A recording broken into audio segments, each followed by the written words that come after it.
Misy amin'ireo mpampiasa fiara no velotaraina tato ato noho ny haratsin'ny kalitaon'ny solika izay tsy faina izy ireo.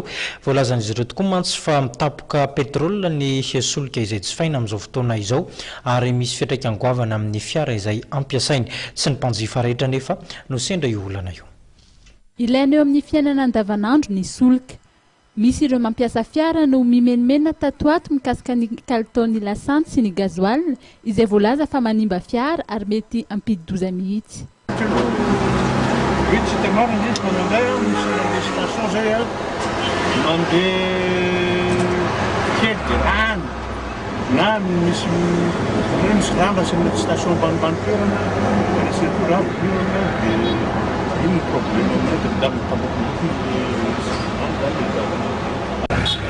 ny kalitaon'ny solika zany azonareo misy manapoka petrol izay no tena zavatra misy misy le tomobile gazoil zao zany ny raty satria le gazoil zany tapohan'zareo solitany izy raha hoe gazoil 10 litre zao dia mety 10 litre da solitany tena marina mihitsy zany fa tsy hoe nay mila moa le essence fa tena mipopoteraka lalana ny tomobile. Tsy ny mpanjifa rehetra nefa no sedra izany.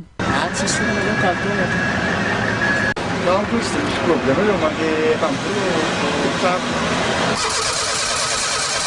Ankoatra ny fahasimbany fiara izay mety ateraky ny lasantsy mitapoka izay, dia manimba ny tontolon'ny fandrarahana ny solika amin'ny ankapobeny izany, na dia tsy fantatra mazava hoe taiza hoaiza no nisin'izay fanapohana izay.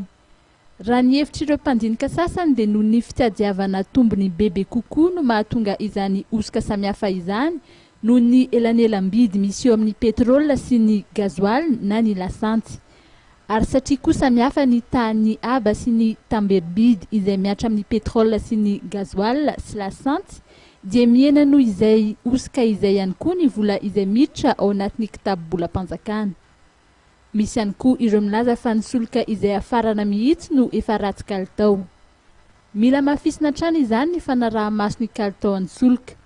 Anisan'ny fepetra efa noraisina raha ny fanamarihana izay noentiny avy eo anivon'ny OMH na ny Office Malgache des Hydrocarbures ny fanovana omena ny lokon'ny petrol mba hanamora kokoa ny fanaraha-maso.